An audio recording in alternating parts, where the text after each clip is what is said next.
panahon nga ang putling ebanghelyo gihagis sa mga hiwi nga pagtulunan. Kinahanglan mo barug ang mga tinunan ni Kristo sa pagpakigbisog sa paglaban sa pagtuo, nga magkausa ug alang sa tanang panahong gihatag sa Dios ngadto sa iyang katawan. Maoy hinungdan nga namugna kining tulumanon ang putling ebanghelyo. 30 minutos nga pagsabwag sa tinuod nga ebanghelyo. Kauban ni Pastor Jeremias Hangad, ang putling ebanghelyo. Tulumanon nga gihatod kaninyo sa Herald of Grace Radio Ministries Philippines. Ang putling ebanghelyo.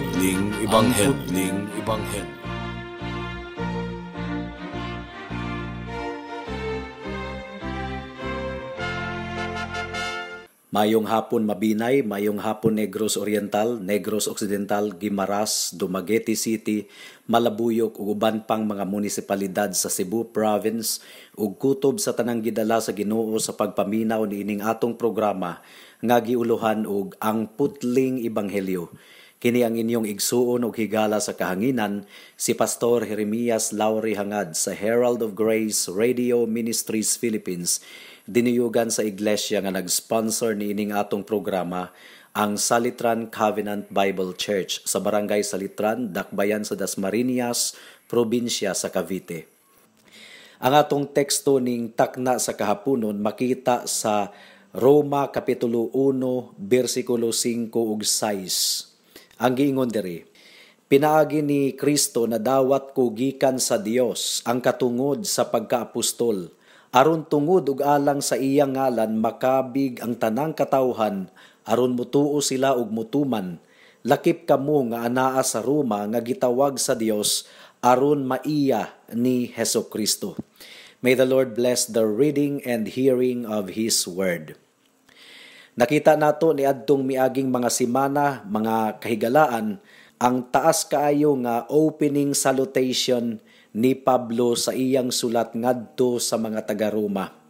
Niini nga taas nga salutation, gi-describe ni Pablo ang iyang kaugalingon ug ang iyang pagkatinawag sa atong Ginoo. Sa bersikulo 1, gi-describe ni Apostle Paul ang iyang kaugalingon ingon nga ulipon ug apostol nga gitawag ni Hesukristo, usa ka tawo nga gilain alang sa ebanghelyo sa atong Dios. And then the next 3 verses describe this gospel.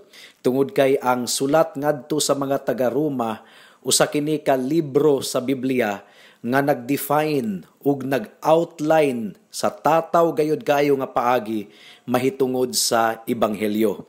Kining ebanghelyo ha mga kaigsuonan, matud pa ni Pablo, usa ka planado nga ebanghelyo. Ang tumong sa Dios alang sa pagtubos sa iyang mga katawhan. Ug gitagna na kini sa mga propeta didto pa sa daang tugon.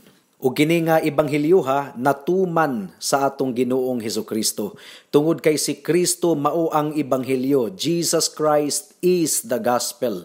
Kung atong basahon og utro ang Roma Kapitulo 1 bersikulo 3 ug 4, ang giingon diri, mahitungod kini sa iyang anak ang atong Ginoong Hesukristo, natawo siya nga kaliwat ni David, ug sa iyang espirituhanong pagkabalaan gipadayag siya nga anak sa Dios, uban sa dakong gahom pinaagi sa iyang pagkabanhaw. So nakita ninyo mga kaigsuunan, ebanghelyo kini mahitungod sa atong Ginoong Hesukristo. It is a gospel that describes the death of Christ, ang kamatayon sa atong Ginoong Hesukristo, ingon nga perpekto nga bayad alang sa atong mga kasalanan. Gitagbaw sa dugo sa atong Ginoong Hesukristo ang hustisya sa atong buhi nga Dios. It is the gospel that describes also the resurrection of the Lord Jesus Christ. It is a gospel that describes the infinite power through which Christ has now been exalted to the right hand of the Father.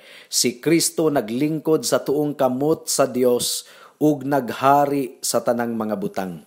Dayon sa bersikulo 5, ang teksto sa atong pagpamalandong ning takna sa kahaponon, nagdugang si Apostol Pablo og lain na usab nga statement mahitungod sa iyang kaugalingon ug sa iyang tawag gikan sa Dios. This power has been brought to bear upon his life.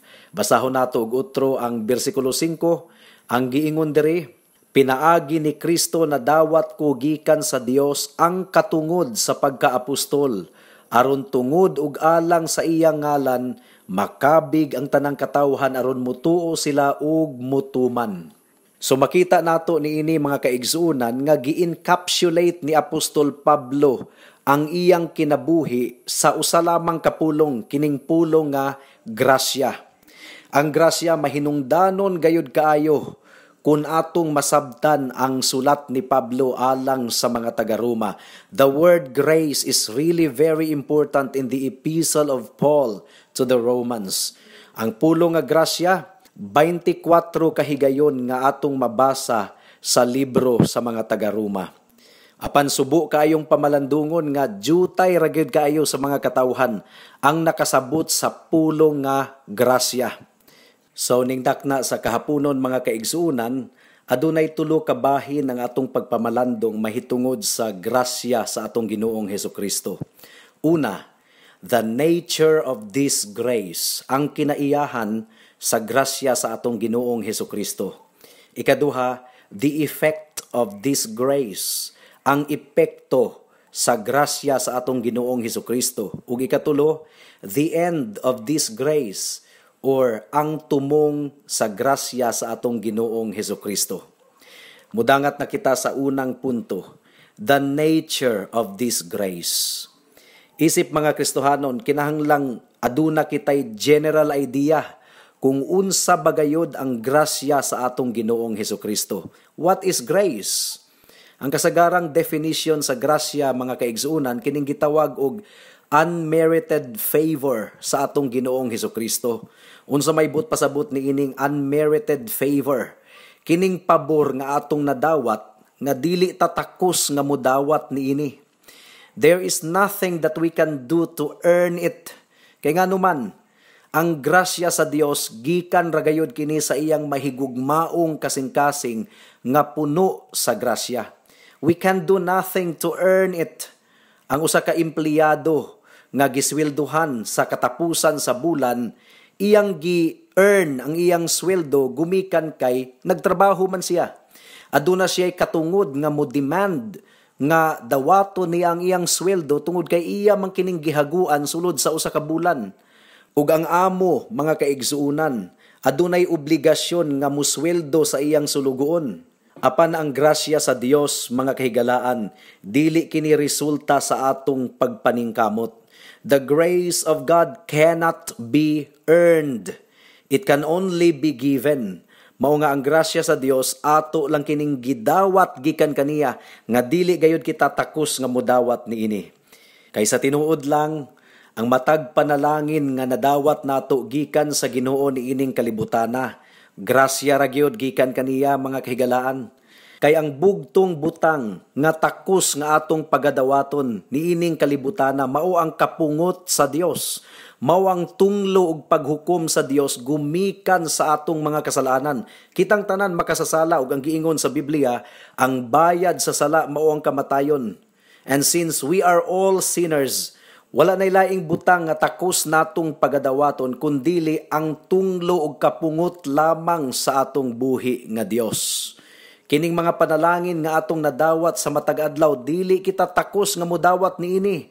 Ang adlaw, ang hangin, ang mga pagkaon nga atong na-enjoy, ang mga maayong butang, himsog nga panglawas, mga higala, mga kapamilya, kining tanan grasya sa atong buhi nga Dios. Gipugnan usab sa grasya sa Dios ang tanang mga kadaot nga mudangat unta sa atong kinabuhi. It's all by His grace. Apan ang pinakadakong demonstrasyon sa grasya sa Ginoo, nakita nato pinaagi sa iyang pagpadala sa iyang bugtong anak diri sa kalibutan aron mamatay didto sa cross sa Kalbaryo tungod og alang sa mga makasasala. For God so loved the world that He gave His only begotten Son, that whoever believes in Him shall not perish but have eternal life. Ang ebanghelyo, mga kaigsuunan, pinadayag kini sa grasya sa atong Ginoong Hesukristo. Nasayod si Pablo mahitungod niining unmerited grace from God. Grasya nga dili gyud nato takus pagadawaton. Kung nahinumduman ninyo mga kahigalaan ang mahitungod kang Pablo, nagbiyahe siya padulong sa Damascus aron lutuson ang mga Kristohanon didto.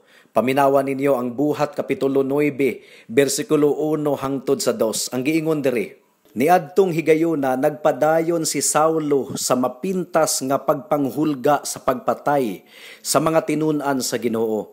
Miadto siya sa Pangulong Pari ug nangayog mga sulat nga magpaila kaniya ngadto sa mga sinaguga sa Damasco nga siya gitugutan sa pagdakop sa mga sumusunod sa dalan nga iyang makit-an didto, lalaki o babayi, ug pagdala kanila balik sa Jerusalem. So kung nakita ninyo mga kaigsuunan, dili gayud interesado si Pablo mahitungod kang Kristo. Gadumot siya ni Kristo. He was a blasphemer. Gibugal-bugalan niya ang atong Ginoong Hesukristo. Well, bisan pa sa kahimtang ni Pablo nga dautan kaayo ang iyang kasing-kasing, gidakop gihapon siya sa atong Ginoong Hesukristo. Gitagbo siya sa Ginoo, bisan pa og ang iyang tumong, dautan kaayo alang sa iglesia sa atong Dios. Nganuman, wala na ilaing rason. Dili takos si Pablo nga mudawat sa kaayo sa atong Ginoong Hesukristo. Grasya ra gyud kadto sa Ginoo mga kaigsuunan. Unsa may giingon sa unang Korinto Kapitulo 15 versikulo 9, paminawan ninyo. Kay ako ang labing ubos sa tanang mga apostoles, ug dili gani ako angay nga tawgog apostol kay gilutos ko man ang simbahan sa Dios. Bupadayon ta sa versikulo 10. Apan pinaagi sa grasya sa Dios, nahimo akong ingon niini ug ang grasya nga iyang gihatag kanako wala gayud makawang. Labaw hinuon akong naghago kaysa ubang mga apostoles, ug kini dili bunga sa akong pagpaningkamot, kundili sa grasya sa Dios nga ania kanako. So kung adunay tawo nga nakasabot kaayo mahitungod sa grasya sa Dios, si Pablo kadto. Dili siya takos nga mudawat sa pagtawag sa Ginoo, apan gikabot siya sa Ginoo pinaagi lamang sa iyang grasya.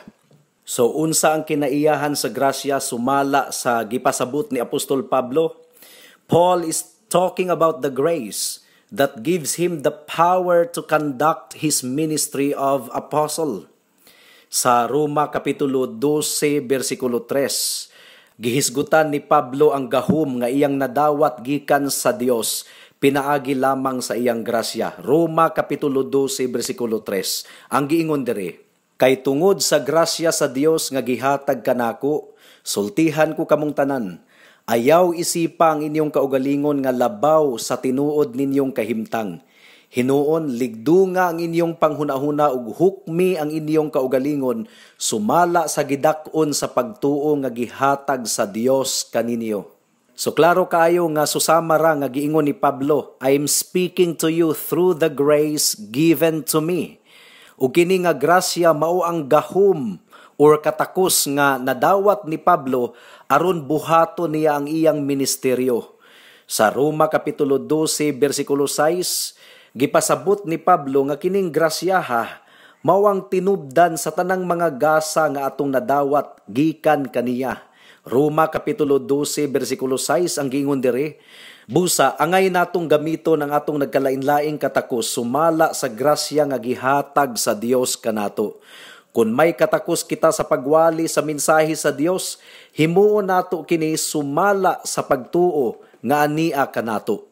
Kay sa tinuod lang mga kaigsuunan, grasya ra gyud sa Dios ang nag-aghat kanato ug naghatag kanato og katakos aron mabuhat nato ug matuma nato ang tanang tahas nga gihatag sa Dios kanato.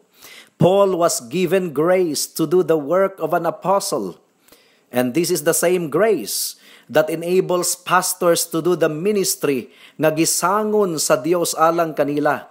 Ug ako magaingon kaninyo mga kaigsuunan ning takna sa kahaponon, grasya ra gyud kaayo sa atong Ginoong Hesukristo nga nabuhat nako ang buluhaton sa pagkapastor sulod sa pipila na usab ka mga katuigan. I've been preaching the gospel for more than 20 years now. O kining atong programa sa kahanginan, tulo na ni katuig kapin, gisustinar sa atong buhi nga Dios, pinaagi lamang sa iyang grasya. God enables us to live by the power of His grace. Now, unsaon man nato sa pagdawat ni ini nga grasya, mga kaigsuunan, kini nga grasya, madawat nato pinaagi sa pagtuo. Unsa may giingon sa Episo Kapitulo 2, versikulo 8, paminawan ninyo. Kay pinaagi sa pagtuo na luwas kamo tungod sa grasya sa Dios. Dili kini inyong buhat, kundili gasa sa Dios. So ang atong kaluwasan na dawat nato pinaagi sa pagtuo, apan tungod kini sa grasya sa Dios lamang. All of the power for our life comes through Christ. It is all of grace received by faith. Nadawat kini sa tanang mutuo ug musalig sa atong Ginoong Hesukristo. Mudangat na kita sa ikaduhang punto, the effect of this grace, ang epekto ni ini nga grasya. Kung nadawat nimo ang grasya sa kaluwasan, unsa man ang bunga niini, unsa man ang epekto niini. Kung nadawat nimo ang grasya gikan sa Dios, unsa may atong makita? Isip pagpamatuod nga ikaw nagrasyahan. Ang giingon diri sa atong teksto, basahon nato og utro ang Roma Kapitulo 1, versikulo 5. Pinaagi ni Kristo na dawat ko gikan sa Dios ang katungod sa pagkaapostol. Aron tungod ug alang sa iyang ngalan makabig ang tanang katawhan, aron mutuo sila ug mutuman. Ang epekto di ay niini nga grasya, mga kaigsuunan, mao ang pagtuo ug pagtuman. Obedience through faith. Now, unsa may pasabot ni ining obedience to the faith. Paminawan ninyo ang New American Standard Bible. Ang giingon diri, through whom we have received grace and apostleship to bring about the obedience of faith among all Gentiles for His name's sake. The obedience of faith. Gihisgutan diri, the obedience of faith. Unsa may pasabot ni ining the obedience of faith. Simple lang, mga kaigsuunan. Ang ipasabot ni ining obedience of faith, mao kining obedience which is the result of faith. Pagsunod or pagtuman nga bunga sa pagtuo. Obedience which faith produces. For example, pwede natong hisgutan ang works of love. In other words, works which love produces. Buhat nga mugna sa gugma. So likewise, Paul is saying obedience of faith. In other words, Paul is speaking of obedience which is the result of faith. Ang pagsunod di ay, mga kaigsunan, dili ka na siya option. Kay ang tinuod nga pagtuo mo resulta gayod or mamunga gayod og tinuod nga pagtuman o pagsunod sa kabubuton sa atong buhi nga Dios. Or kung atong i-review ang kaluwasan nag-require og pagtuo ug paghinulsol. Ang paghinulsol nga talikda nato ang atong sala ug atong sundon ang pagkamatarong. The Christian has given his life in service to Christ. Adunay grupo diri sa atong dapit nga mutamihid gayud kayo kung magwali na kita mahitungod sa paghinulsol. Murag allergic gayud sila kung madunggan nila ang pulo nga paghinulsol. Apan puno kayo ang Biblia sa mensahe mahitungod sa paghinulsol. For example, Buhat Kapitulo 17, versikulo 30, ang giingon diri, wala na isipa sa Dios ang panahon sa inyong pagkaignorante. Apan karon gisugo niya ang tanang tawo sa paghinulsol.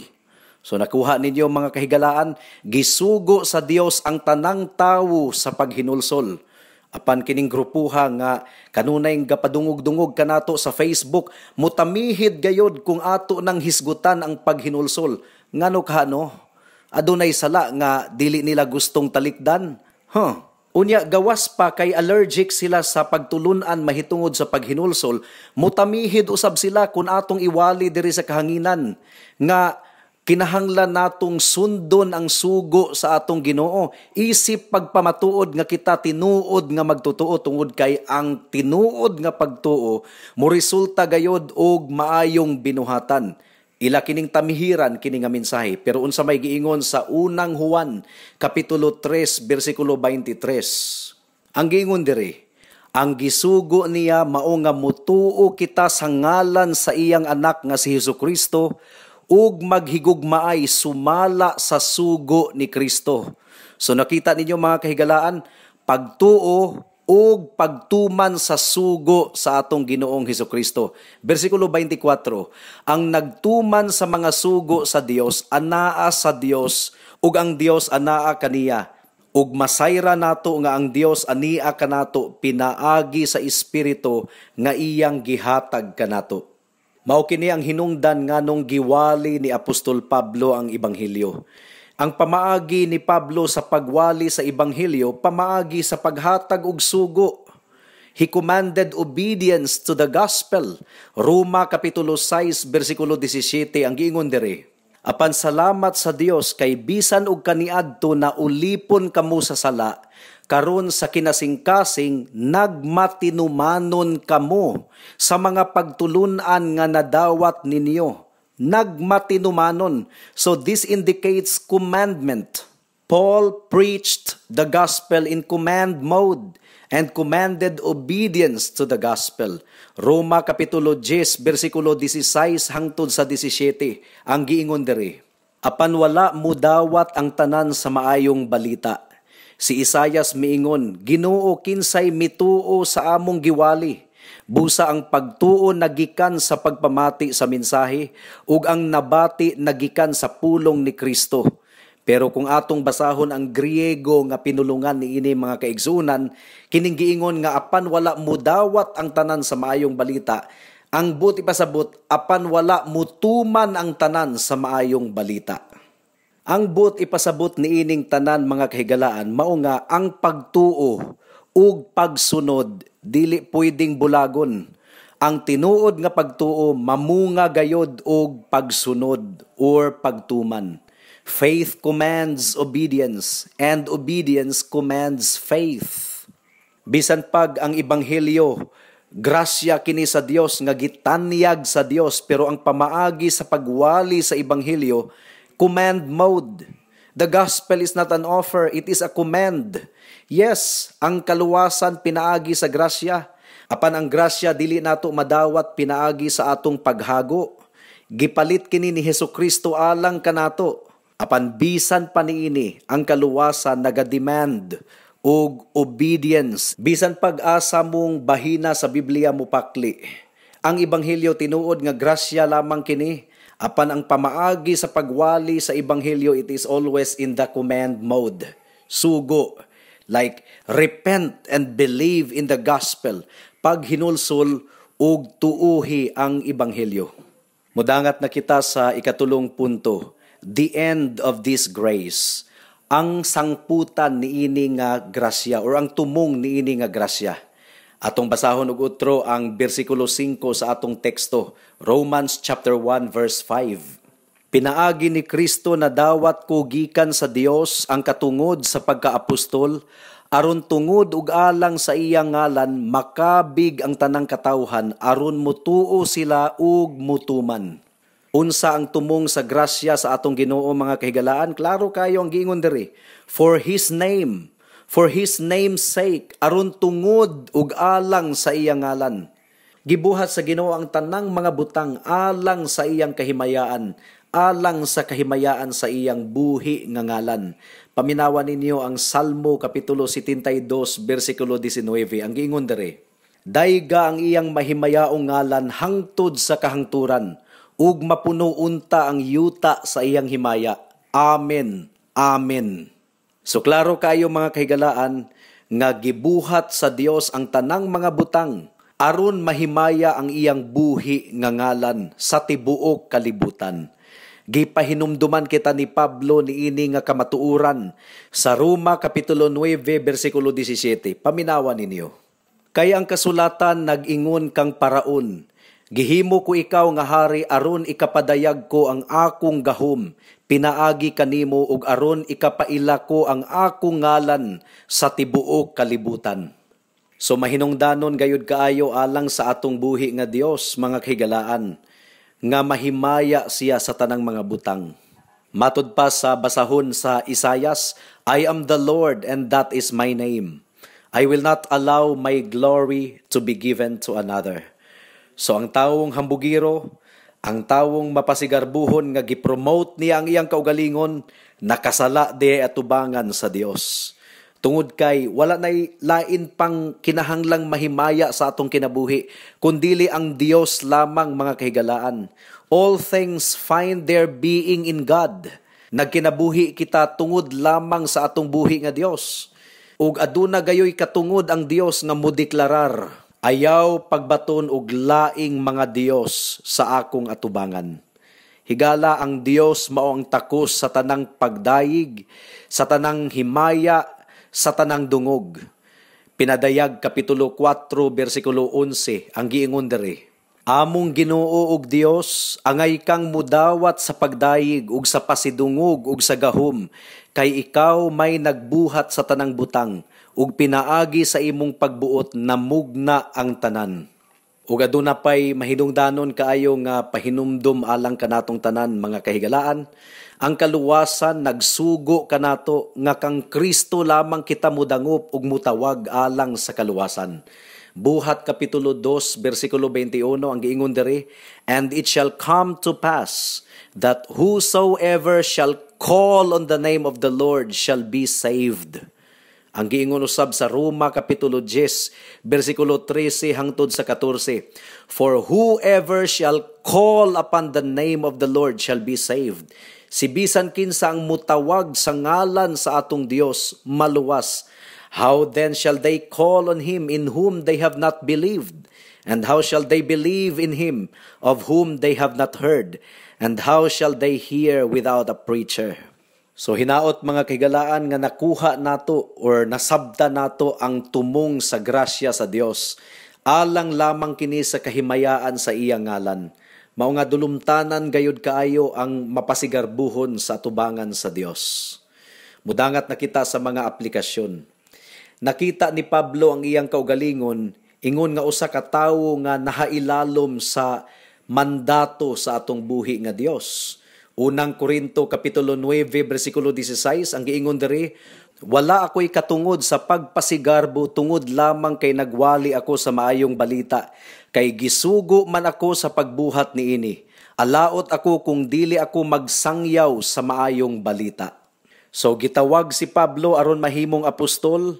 He was equipped to carry out that office by the grace of God. Gihatagan siya og tahas sa Dios aron dad-on ang ebanghelyo ngadto sa mga hintil.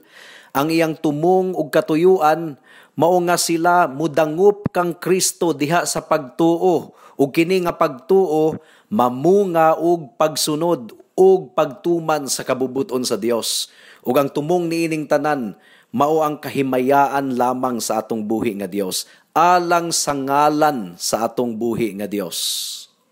Ang pangutana niini igsuon, unsa bay epekto sa grasya ni Kristo sa imong kinabuhi? Do you desire to see perfect obedience in yourself and others?